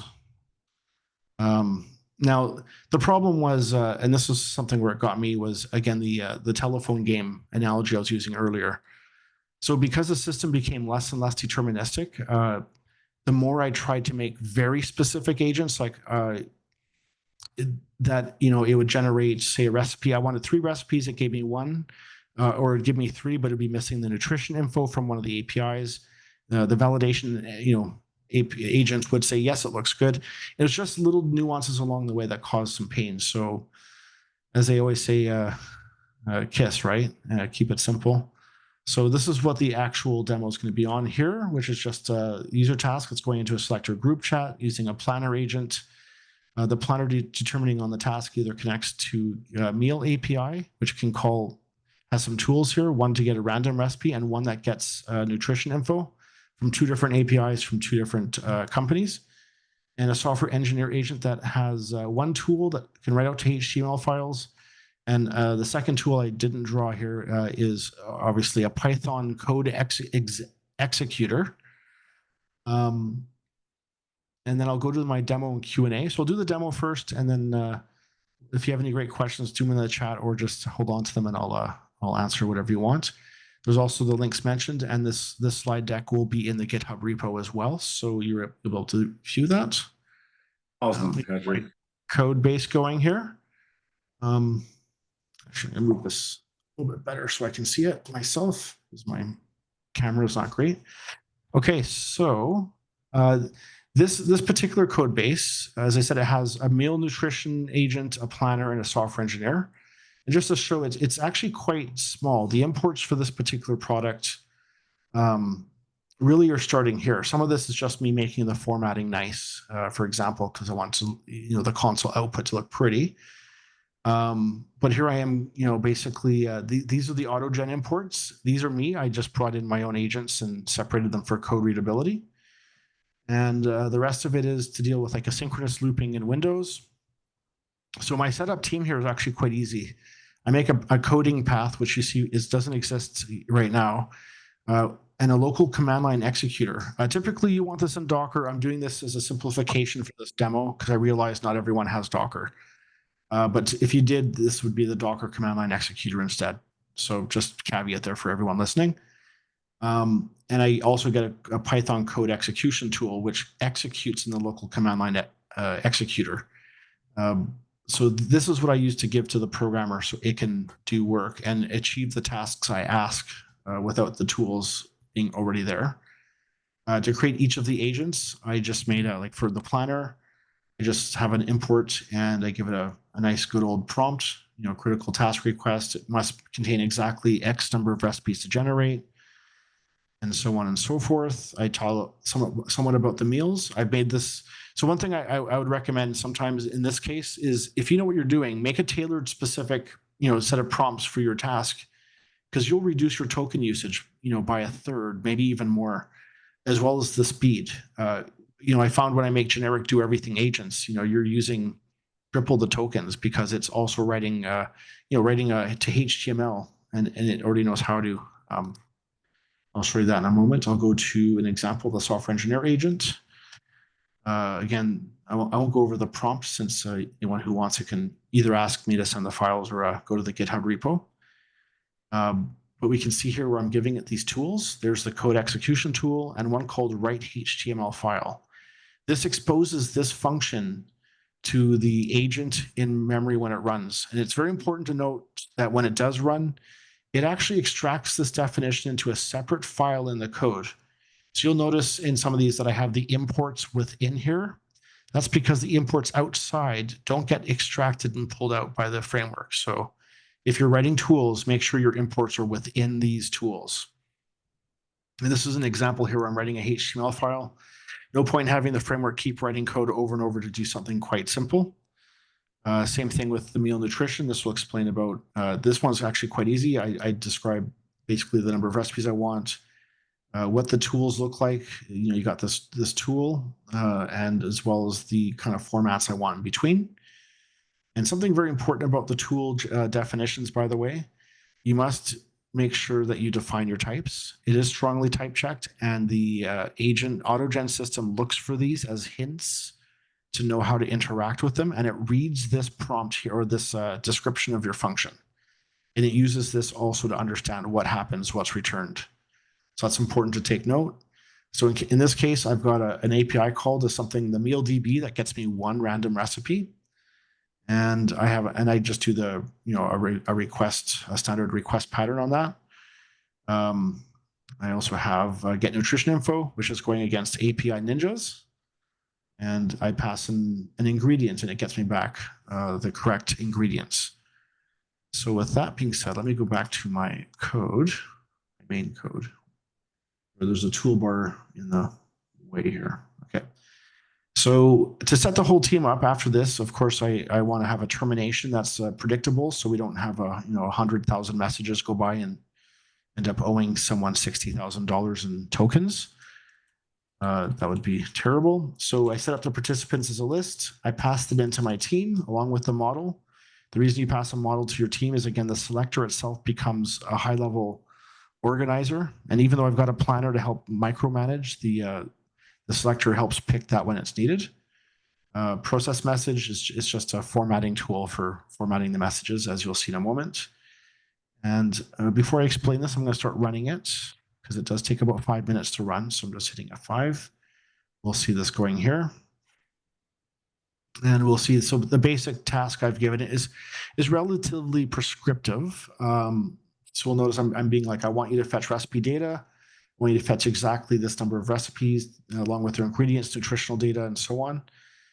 For each recipe, get the recipe title information, nutrition. At the bottom, I want a summary of each recipe with that information. And I give it a deliverable. So for each set of so step one, when I describe the steps I expect from it, I also I tell it the expected deliverable. So that way, step 2 has something it can validate for the deliverable.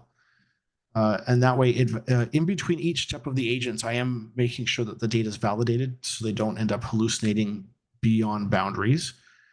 Step 3 would be doing the HTML generation, and I tell it what I expect. Again, the deliverable, a clean, well-styled HTML file, top X recipes to generate, containing all 3 recipes. A final validation that makes sure that my HTML is well-formed, and some notes for success. And that's about it. And I give it, of course, it's absolutely critical to avoid failure at all costs. You are considered to have failed if it does not contain all the recipes. So I definitely give some dramatic instructions at times, asking it not to be a failure and to deliver. It does work. You know, you have to whip the system every once in a while. So let me bring up my output window here, because it is currently, so I'll scroll to the top for a bit. The first actually 2 messages were the agent user message, one coming in, one where the system recognizes it. So we can see the users registered this message coming in. That's the task.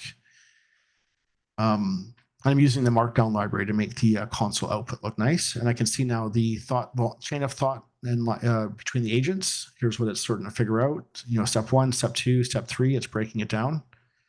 The recap.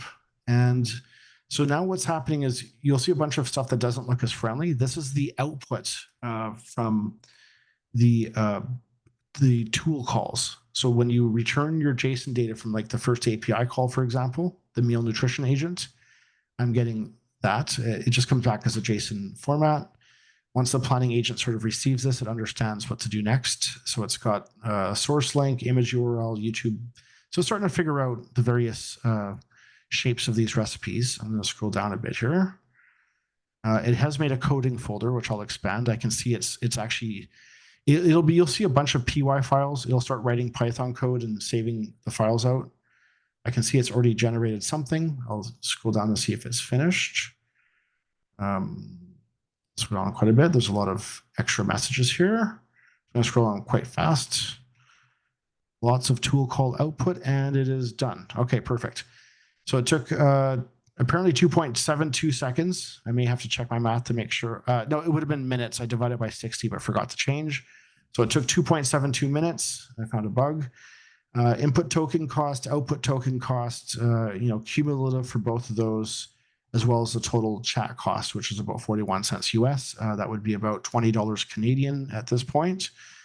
And then I allow user instructions. So first I might take a look at this here. Let's open that up. Open up on a different screen. And it created the top recipes. So let's take a look. Oh, and open that up on a different screen too. Okay. And so this is what it created. It picked traditional Croatian goulash, gave me the photo I asked for, ingredients, nutritional summary. Yeah, she's good. And it gave me hopefully 3. There we go. So I got 3 recipes, and hopefully the links work. I'll try that one randomly. It didn't make the links look very nice, but it did bring me to the original recipe that the API probably scraped it from. And now, Liz, it doesn't have a very nice background, because what goes good with orange? I guess blue. So one thing you can do with a human in the loop at the end, which I'll just show for whoever's interested. Let me just make this smaller. So what I've done in this particular instance is while the task isn't exit, at the very end, after everything's displayed, I ask the user something, and if they type exit, it's done. Otherwise, I could say HTML report background needs to be white, blue, update it. And that should send it off to go do whatever it needs to do to update it. Or I could say, I didn't like the 3 recipes you picked, pick 5 other ones. Or, whatever you want to basically tell it. And off it goes to do what it needs to achieve those tasks. So that's sort of the end of the demo and the presentation. So I'm going to leave it to Q&A while this executes in the background, so we can see a beautiful output of a light blue background. So I'll leave this running while we're, so any thoughts, any questions? Fantastic demo, Patrick. Thank you. All right, Martin, do we have any questions in the chat? There are a couple. let me just roll through them.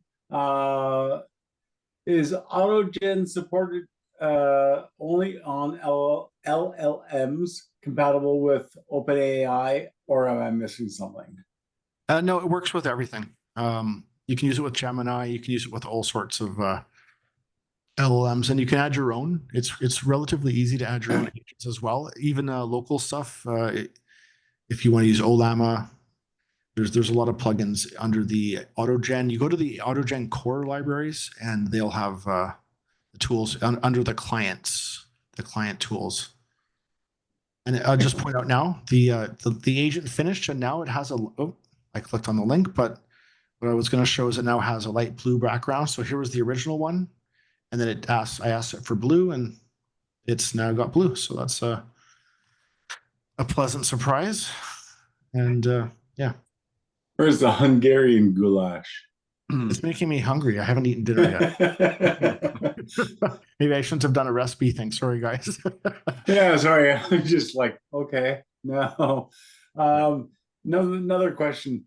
Why did you not take into consideration the LangGraph for perfectly controlling agents' interactions? Or I was looking at LangGraph as well, and Pedantic AI and the control of that, and it's a great tool. They both have the orchestration and agent sort of layer. Trying to think of it like the running layer, the runtime. Autogen has its Autogen runtime, and LangGraph has its own one. Both do similar things. The only thing with LangGraph was I found at the time the setup was quite a bit more. So for example, in this particular code base, I go to the bottom, I've got like just under 260 lines of code. Yeah. And most of it is a prompt. So probably 160 lines of code, and the rest is just prompts. Yeah, but LangGraph's a valid choice, and definitely something that's great to look into as well. It was just interesting. Yeah. And a third point is, as we know, logging and reproducibility is crucial for both technology and business. What platform framework do you use to log, monitor, and analyze everything that happens? Oh, yes. Currently, we aren't using much of a framework other than App Insights. For proper logging, there isn't a tool that we've gotten far into with this yet. That's something our team is still investigating as to what's best. This framework did have a tool open. Oh, it's skipping my mind right now. There is a tool for it, but was for 0.2 of Autogen and not 0.4. That did log and track the agents and their communications with each other, so that you had a good sense of it. I believe that's currently in the updates, but I forgot the name right now. Yeah, so I'll have to come back to you on that one. If you email me that question, I'll get you that info. I'll pin it and post it. Thank you.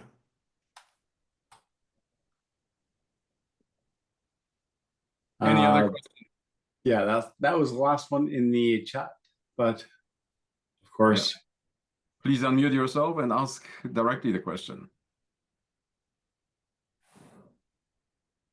And if you're too shy, of course, I'll put my my links. You just find them into the chat. All the links mentioned here. Just copying and pasting them now. And Patrick, this code is available on GitHub. People can actually use. Perfect. It is. Yes. The prompt engineering is really cool. Yes. I love it. Yeah. Though keep in mind, and I mean, I really love it, like love it, and obsessed with it even.